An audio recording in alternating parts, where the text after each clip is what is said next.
Welcome to the second installment of the AD-941 from Felder. Here's a little bit of B-roll that I shot to start at the beginning of this, and then we'll get into a little bit more of the setup and everything about it, the things I learned, some challenges, and then success at the end. So anyways, I'm going to let this go at the beginning, and then we'll get back into it as soon as we start getting to a point where we're setting stuff up again.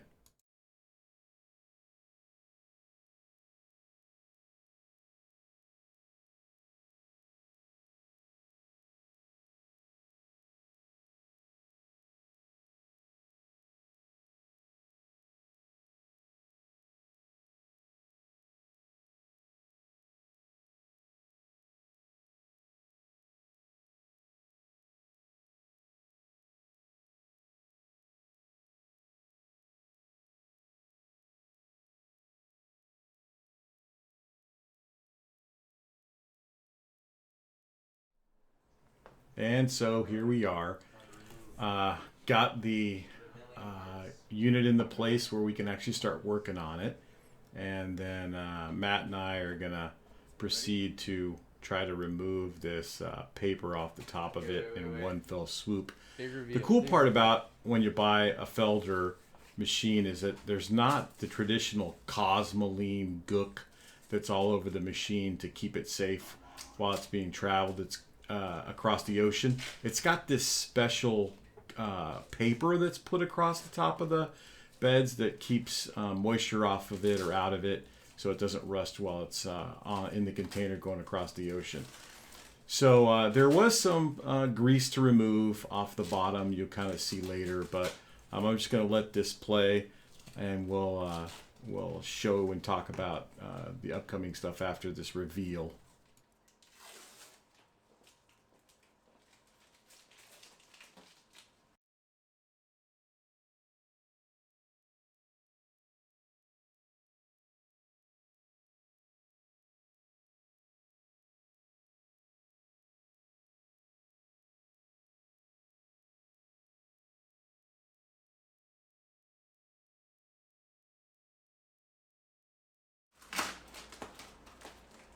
Was that one in the back off too? Ready? Big reveal. Oh, stop.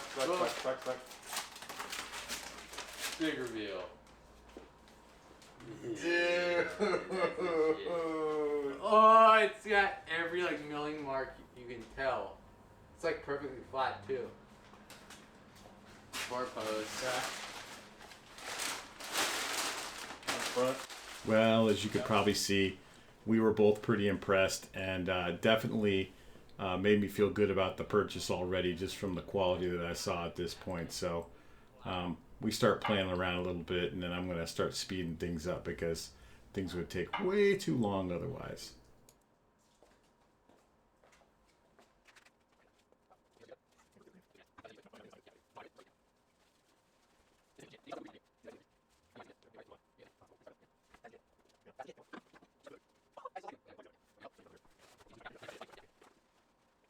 So this is where the removal of a lot of grease kind of happens, and it's not thick, it's not ridiculous. Didn't need to use some kind of a solvent to get it off. It just was wipe off kind of a situation for most of it, and some cleanup stuff. Later on, I think I've gone past over and over with rags off and on over the last month or so, or a couple of weeks or so, to keep removing stuff that I hadn't found before. But in general, it was pretty simple, and he and I had a good time making sure it was clean.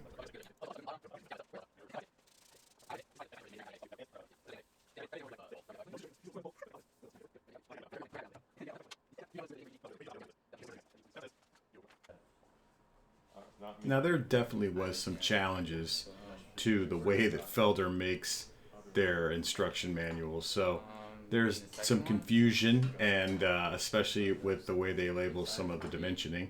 And so over the course of the next little bit, you're going to see us going back and forth, trying to understand exactly how we should mount the fence on this.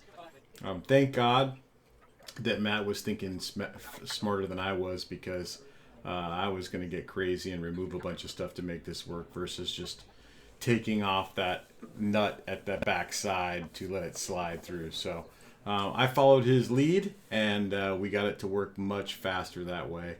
And then we went through some more adjustments you'll see going forward.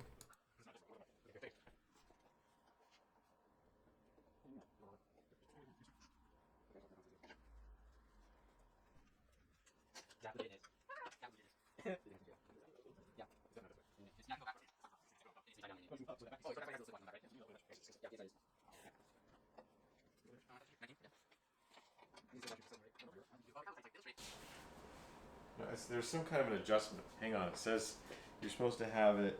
How much?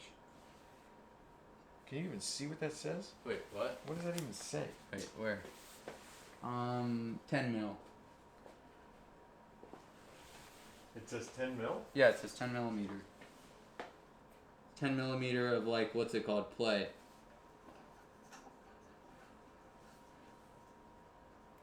Between here and here, right? Yeah. Okay, I have. Yeah, what's it called? So, in general, when you look at this particular part of it, and it's talking about how you adjust the fence so that it's the right distance above the tabletop. First of all, the font size is so tiny, it's really impossible to even see with my naked eye and my LASIK. And so my son helped me look at it a few times, back and forth and back and forth.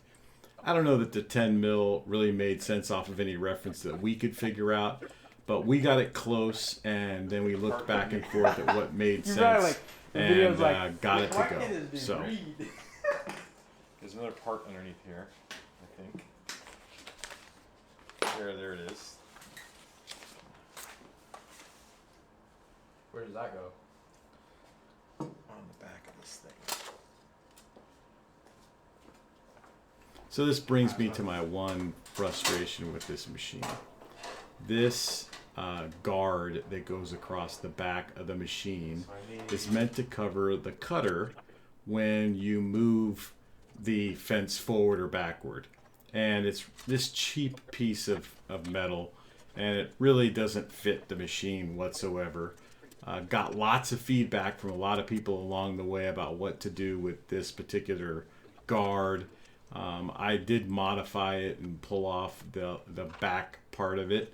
And sooner or later, when I get the ability to do some 3D printing in my life, I probably will print something that looks more like a snake that goes along the back of it to work better.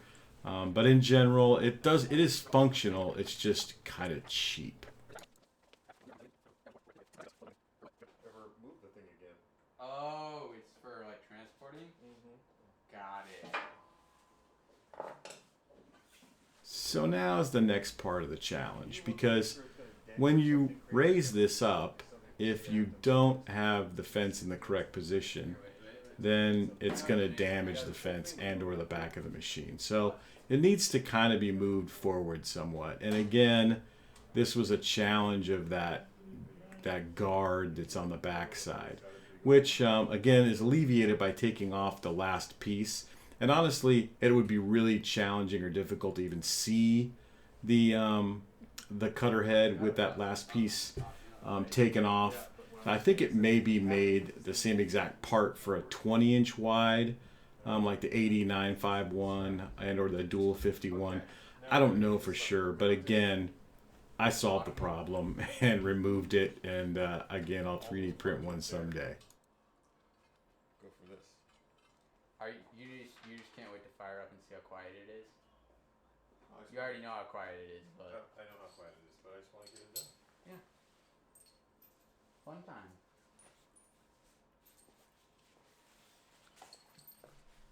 Happy fun time, Paul.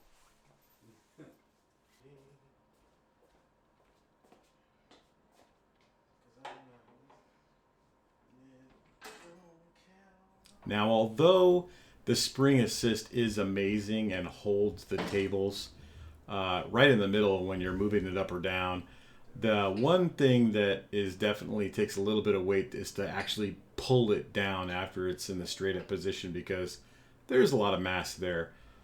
So this is me installing the comfort guard, which again, if you buy one of these, I highly recommend the comfort guard, because without it, you'd have this guard sticking way out in the middle of your shop. So this allows it to kind of pivot in the center. It came mounted without the front guard on it, and I guess I didn't understand why until I understood you really can't take it out of the machine after that front plastic part is attached to it. That would make sense probably in my next videos that I'll show when I'm doing some kind of a review of this. But you can't really take it out of the machine after you've put this plastic on the front. So, you know, I was kind of worried, obviously, to bang something into my brand new machine, but that's the way you're supposed to do it. And I knocked it in with a rubber mallet, and we're good to go.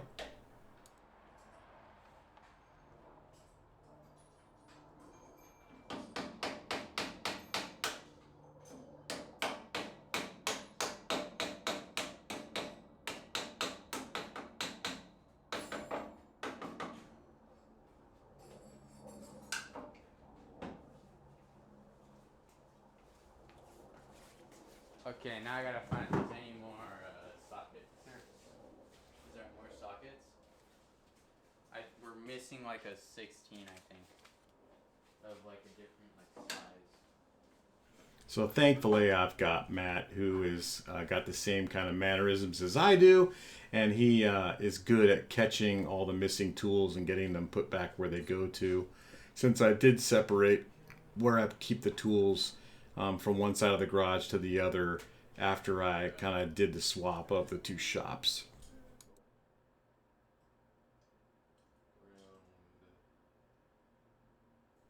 And now for the time being, I decided to stick with the cord that came with it from Felder. Someday maybe I'll put something a little thicker on it, because it is going to be suspended from the ceiling. Maybe I will, maybe I won't. Anyway, long story short is I'm wiring it right now to get the twist lock on. I moved the electrical and the dust collection. You'll kind of see that at the end of the video. I'll go through a little bit of that stuff. But right now, right here, I'm just getting this set up so I can turn it on. Oh, that sucked. So Matt's putting in the plastic pieces that are going to the base of the machine so that you can move the adjustments for the feet. And I took them out not knowing if I would need to use all four of them. Come to find out, you really only need to use the two that are on the front side of the machine. So he's just putting them all back in right now. Watch out, dude. I know that's on. Don't do it. Power on! No, don't. I'm under it. Wait, don't yet. Here. I need to get mounted. Oh, snap!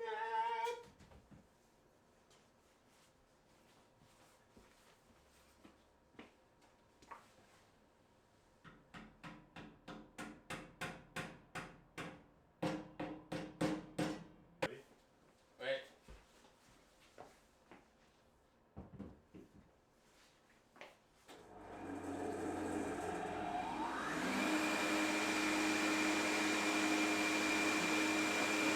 Now, before anybody from the Felder community clowns me, single phase Felder machines, you're supposed to hold the start button for a total of 3 seconds while the machine starts up to take the load off the capacitor. And somebody had told that to me before, but I did not pay attention or remember whatever that was about. So during this initial power on a few different times, I did not do that. And so there comes a point in time in this video that I think I left in where we hit the button and the machine turns itself off right afterward. Well, it's probably an overheat situation, I believe. But no damage was done. It works fine now. And now I understand you press the button for 3 seconds to take that load off that capacitor while you're starting. So anyways, it works perfectly fine now. It was just one of those what's going on situations for a brand new machine. So anyways, here, let's just let it play through and maybe you'll get to see it. That's legit. That's legit. Now Matt's excited about Power Drive just as much as I am too, because being able to move the bed of it up and down is really cool.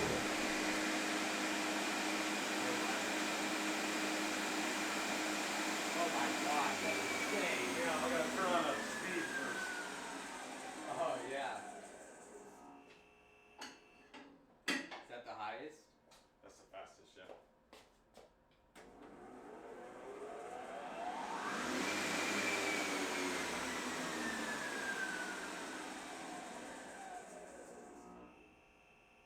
I don't think you do that on that. Yeah, you did. Or does it have to just readjust? I don't know what just happened. Uh-oh. That's not good. Maybe you're not supposed to do it on that setting. Why though? 0 minimum. Maybe you go up for another thread.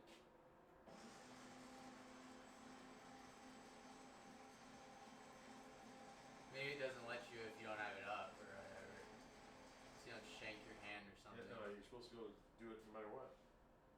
Now, God bless Matt is trying to make me feel better about this whole situation. But right now, again, I don't know what's going on. I don't know why the machine won't start. And that's purely my fault. The machine's protecting itself like it should. And I turned it off and reset it. And then it worked perfectly fine after that. And then I read some forums and I realized my miss that I forgot to do that 2-3 second hold. And after that, it's perfectly fine. So it's going to start back up again. Again, I didn't hold the button in long enough, so I was, skating on thin ice again, but I only turned it on and off once. And it is really quiet. You can hear us talking over the top of the machine, which is something I've never been able to do on any of the machines I've owned in the past. To just easily talk over it like that. The machine is super stable and is almost completely vibration free. And so at this point right now, I'm super happy about it. I'm a little sketchy about why it did what it did, but I'm really excited about it. And we'll let this play through.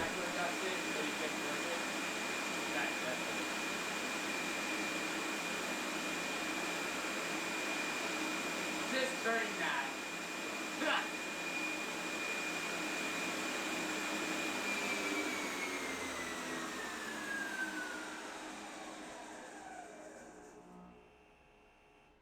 It's got a brake. It's got like a trans brake. So or you whatever. can't turn it on and off and on and off and on and off too Yeah. many times, or it'll overheat. Yeah. So that's probably what the deal was. Okay, so you can take it out the rings.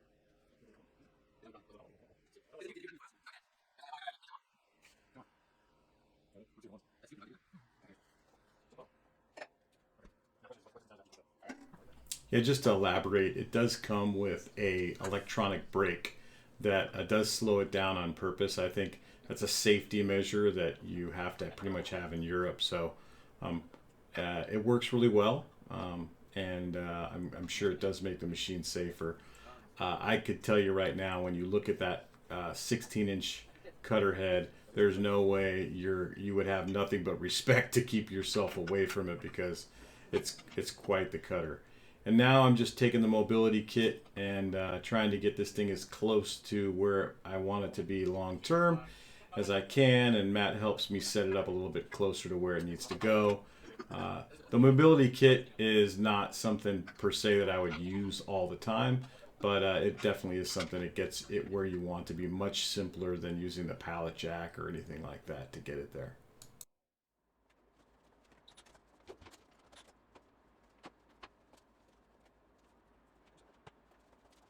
Now this is just a super quick sped up video where I'm going to relocate power for the unit, and I'm also gonna disassemble some of my initial trunk there that's been there in every video I've had so far for dust collection. It's kind of been in my way, to be honest with you. I mean, it sounded great on paper to begin with, but this is a much better plan.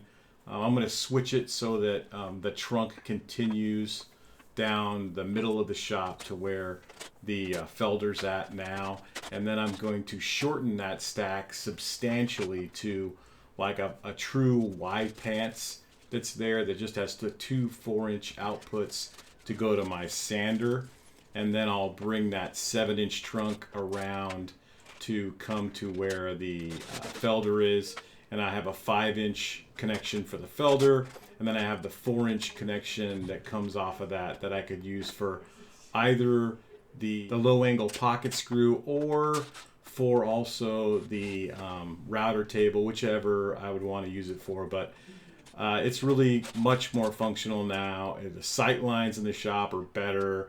You don't run the risk of running into or hitting something with your head. So I sped this up to go through most of it. I didn't record all of it, but you get the gist. And then I got some video at the end of the actual machine after it's all set up. And you can see where the final dust collection and the power comes from there also.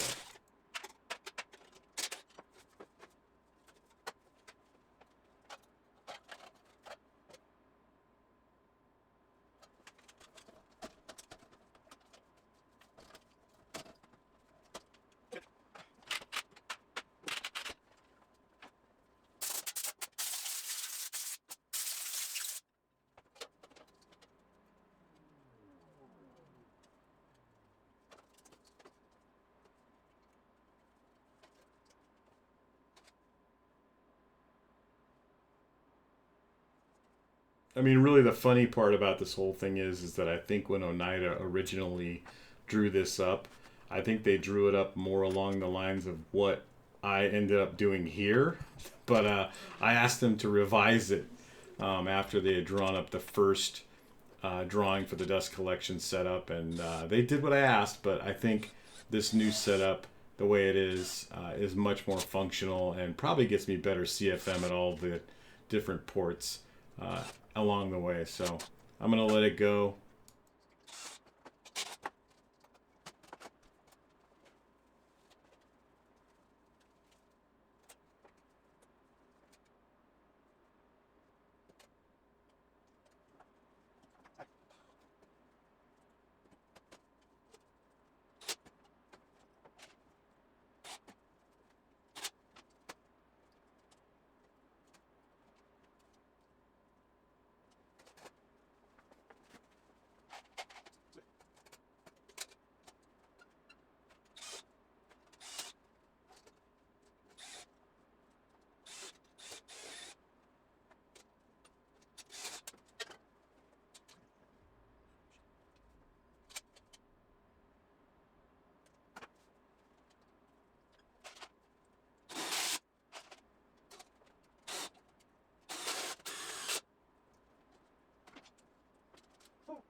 So here's where I'm removing one of the drops from the center, and I'm kind of reorganizing or reordering which drop is which to make me some room for that trunk to come down the middle.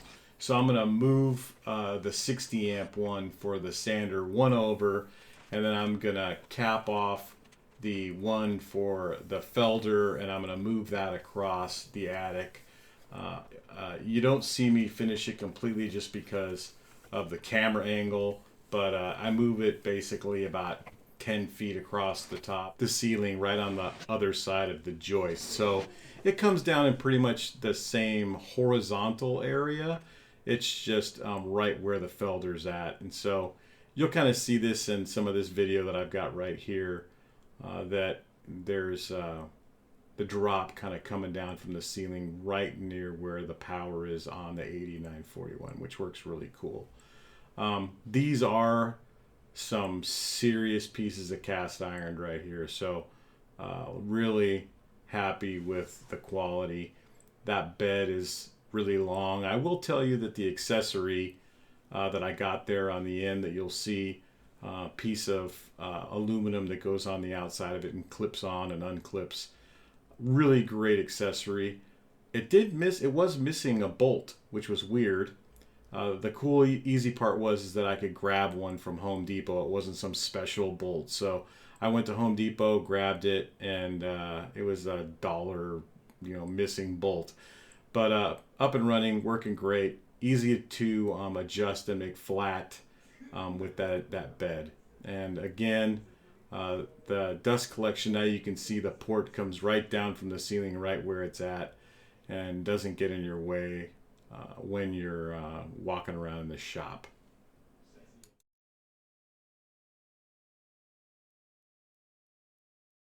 So I will be using it and in some videos, probably on Instagram first, and then a couple of projects coming up also. My wife wants a dresser. I'm going to make her, and I'll be sure to be videoing this. And then after a few months, I'll give it a real review and post that also. Thanks for watching, and I know it was a lot, but I figured that everybody would want to see a little bit more about how to set one of these up, because again, it's missing from the web right now. Might as well add it in. If you like it, subscribe.